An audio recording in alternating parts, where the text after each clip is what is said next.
सभी को नमस्कार। आज हम पुष्प सज्जा क्या है, पुष्प सज्जा के क्या नियम हैं और पुष्प सज्जा करते समय हमें किन किन बातों का ध्यान रखना चाहिए, इस पर डिस्कशन करेंगे। पुष्प सज्जा एक कला है।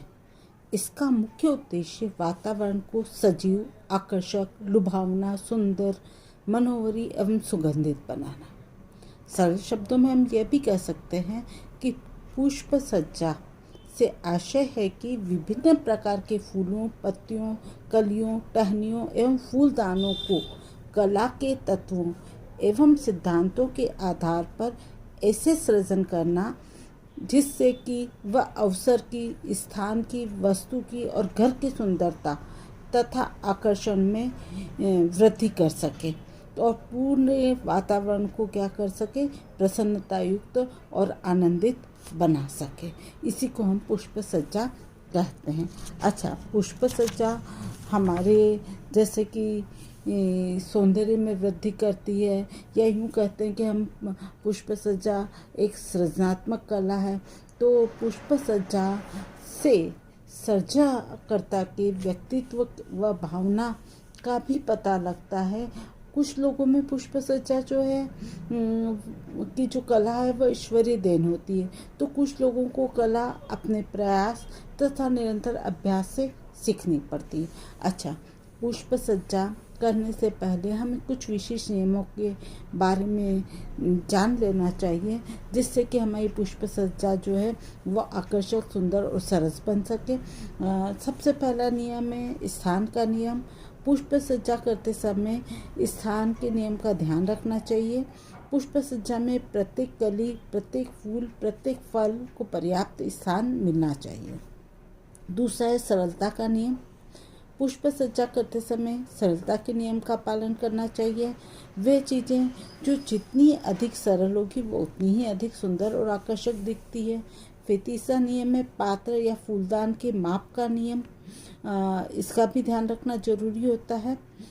फूलदान चाहे किसी भी आकार का क्यों नहीं हो, उसकी लंबाई और चौड़ाई को ज्ञात करके उसकी कुल नाप का आधा और जोड़ दिया जाए तो लंबाई और चौड़ाई पुष्प सज्जा की होनी चाहिए। इसका मतलब यह है, मैं आपको डिटेल में बताती हूँ कि अगर पुष्पदान की लंबाई 6 इंच है और चौड़ाई 4 इंच है, तो पुष्प सज्जा की लंबाई 9 इंच और चौड़ाई 6 इंच होना चाहिए।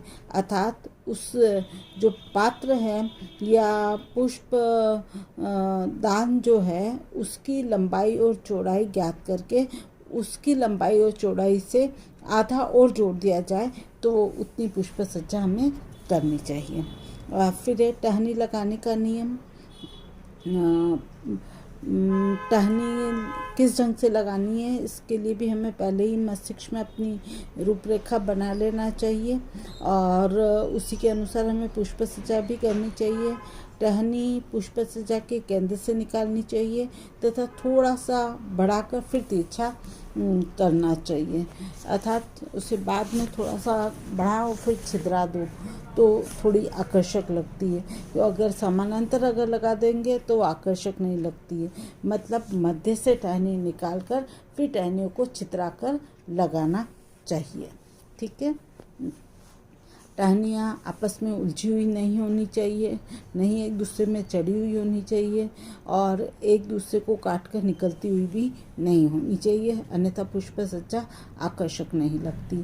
टहनी की विभिन्न लंबाई की हो सकती है। फूलों की टहनियाँ जो है वह कभी भी समानांतर नहीं लगाना चाहिए।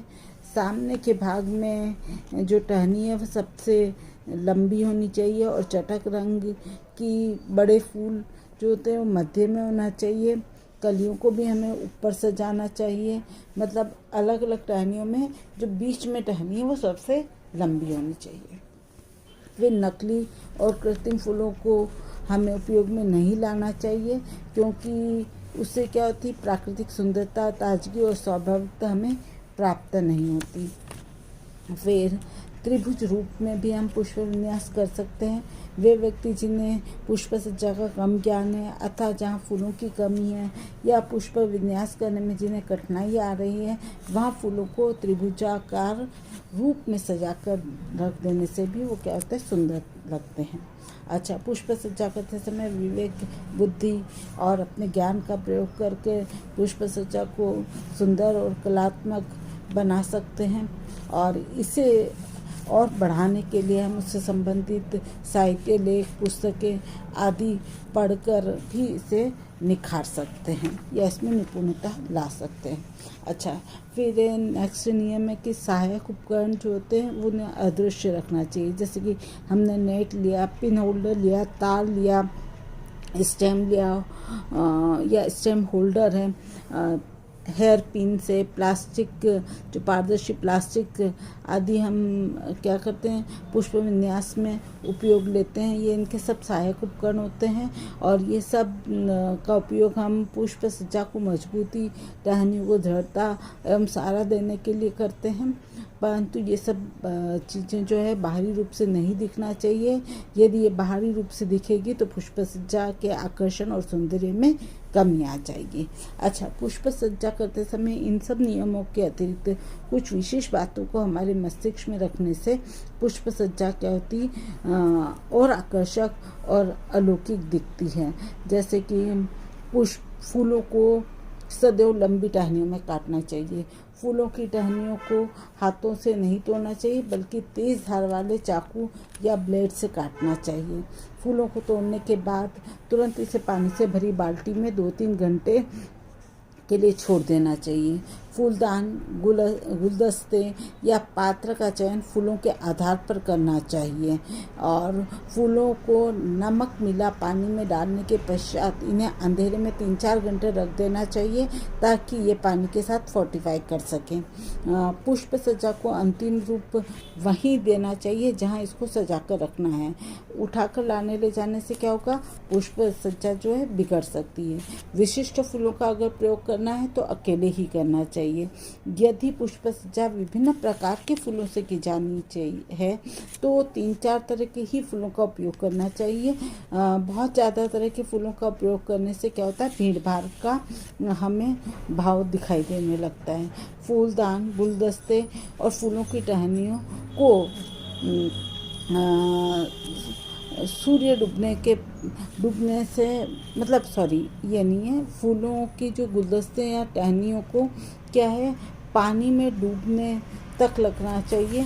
टहनियों के सिरों को सीधा न काट के तिरछा काटना चाहिए ताकि वो पानी अवशोषित कर सके और नमक मिले पानी में फूल ज़्यादा देर तक ताज़ा बने रहते हैं और अधखिली खलियाँ भी होती है वो खिल जाती है। इन सब बातों का ध्यान रखते हुए हमें पुष्प सज्जा करनी चाहिए।